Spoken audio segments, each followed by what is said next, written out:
Inch bothers me. He's shown what he's capable of. What if he finds out about our plan? How would he? We're careful. He's more ruthless than we expected. The bomb on the train. I don't want to think about it. We need to make sure that we stay calm. You mean that I stay calm? I'm not worried about you. I know you.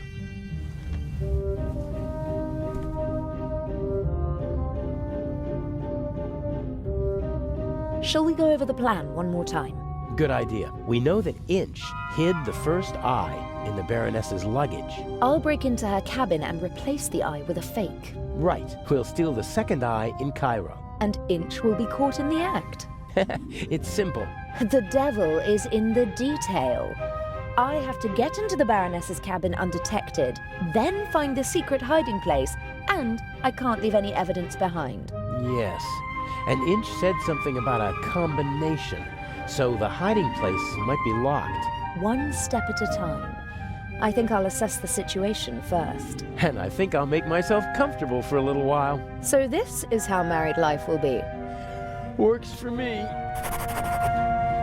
Everything went according to plan in London? Except for the explosion, yes. The Bobby was right on time. Because he had a good tip-off. I had enough time to take the eye, but unfortunately there was no time to replace it with the fake. Where is it? A work of art. Almost as beautiful as the original. I can't tell the difference. Inch could. But if all goes to plan, he won't have a chance to take a closer look at the jewel until after the burglary at the Egyptian Museum. Will Legrand cause any trouble? Everything's still going according to plan. That means he's clever, but not clever enough. And the Bobby? Peasant's cunning, nothing more. He won't be able to solve the puzzle on his own. There's still Inch. He doesn't suspect anything. We laid the foundation well. I've been his assistant for months already. He doesn't trust me, but he thinks he can play me for a sucker. That's enough. Speaking of Inch, I saw him talking to you in Venice. What was it about? He was angry because his attack on the train failed and because I lost my ticket. How did you get on the ship? As a stowaway, locked in a cold, dark cargo hold. Poor boy. I'll go out now and lead the police and master thieves around by the nose. I can think of something else to do. I can't.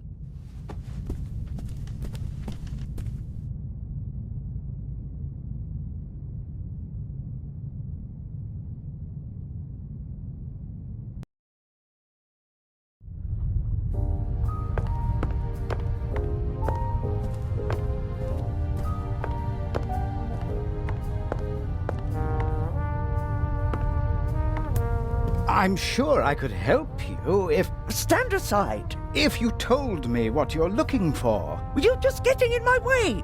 Now get out. I'll wait at the door, madam. Yes, yes.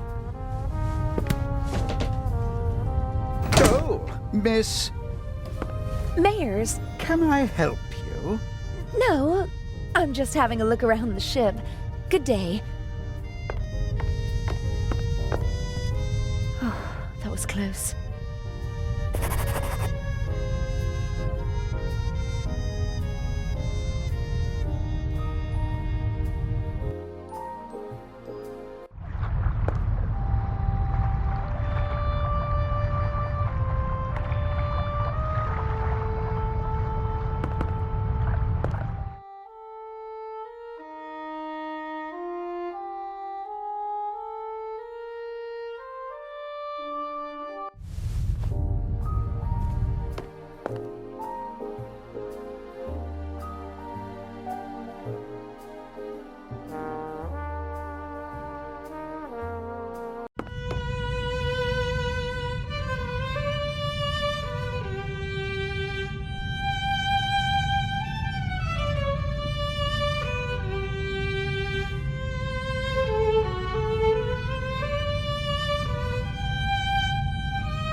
Bravo! Bravissimo! Fantastico! Ha ha! Would it be okay for you if I get some fresh air up on deck? Of course, my dear. Give my regards to the sea.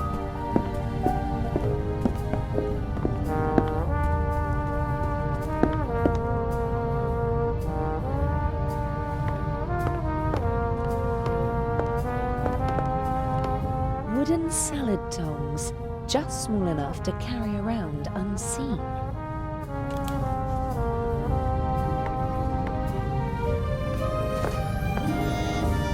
A wonderful concert, wasn't it? I wouldn't have expected you to be a connoisseur of classical music. Because I'm American? Because you're young, and friendly, and radiant. Someone like you doesn't have to know a lot to get along well in life. Are you easily prejudiced at your age? In my long experience, there's often a core of truth at the center of every prejudice. Prejudice is the reason of fools. Was that written in the book you once read? Oh, I've read many books. Good books. But not my books, you mean to say? You're a writer? Mm-hmm. What can I do for you, Miss... Mayors. Mr. Kreutzer possesses impressive technique, don't you think? He certainly does. His numerous playmates in Austria can tell you more about it than I. You mean Mr. Kreutzer is a womanizer? I'm not talking about cheap skirts.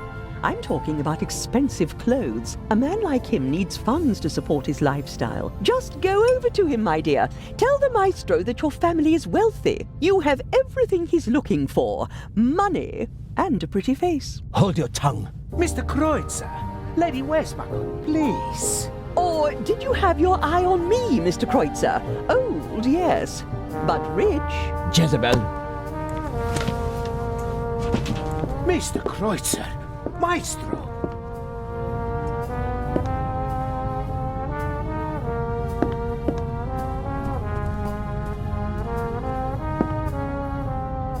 That's better. Freeloader.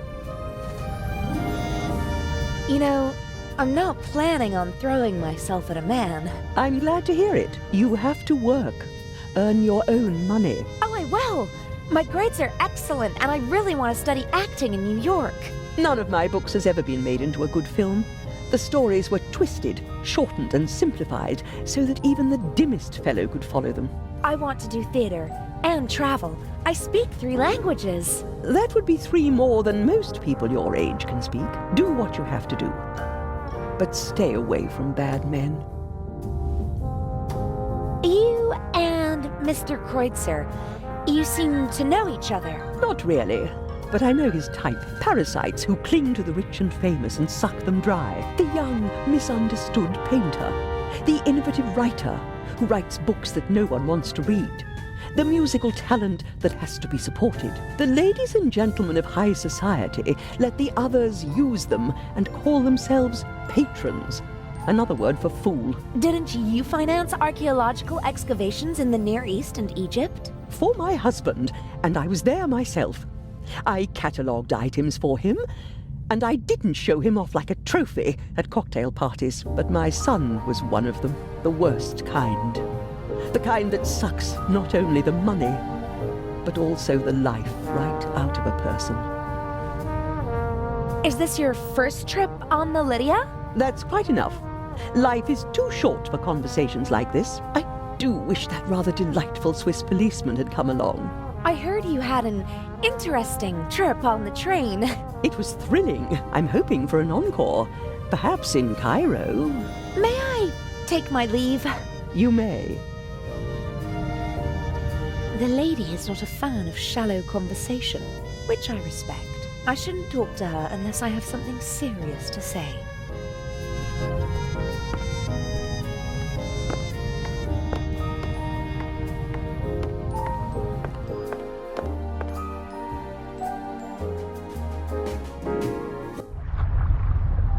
He's sweating profusely, burst capillaries and a sweet odor. I hope the crew doesn't take the captain for a role model, and that they stay sober for the rest of the trip. He's sweating. I hope... A deck chair in the sunshine on a cruise ship. I'd be a fool to miss out on that tomorrow, but I have to take care of my duties before I can relax in the sun.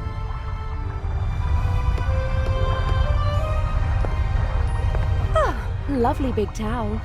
I hope tomorrow I'll have a chance to sunbathe and enjoy the rest of the trip.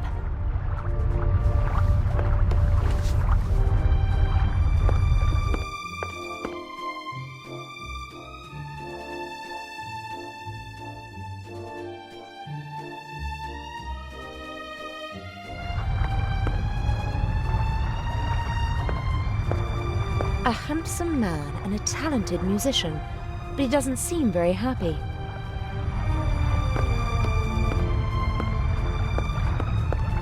Hello, Mr. Kreutzer. Do you want to have a go at me, like the old witch in there? I just wanted to talk to you. Now is not the best time. I just wondered why you're not performing on the world's great stages. Fate, perhaps.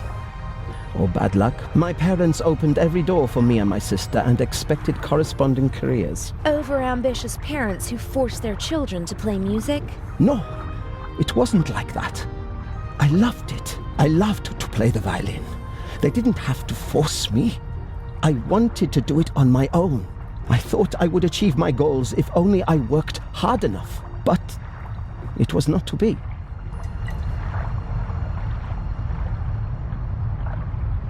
What happened? In a more dramatic story, I'd say that I broke my hand just before my big break, or that I was rejected because of my nationality or my name, or that I was brought down by a conspiracy.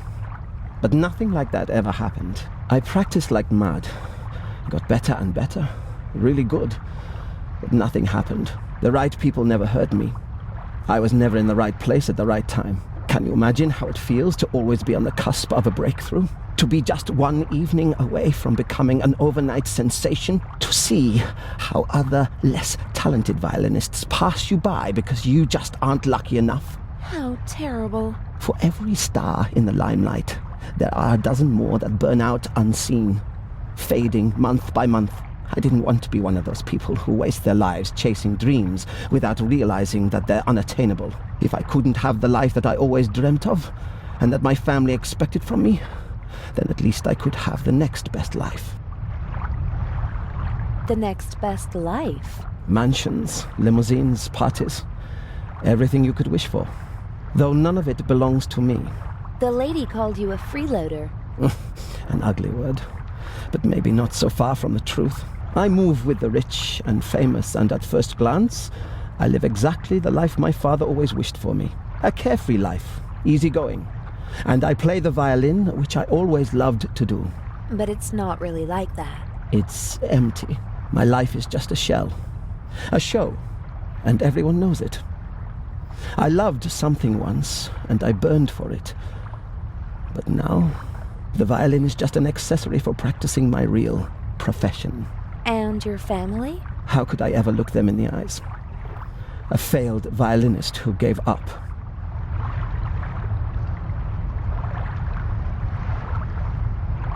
What does the future hold for you?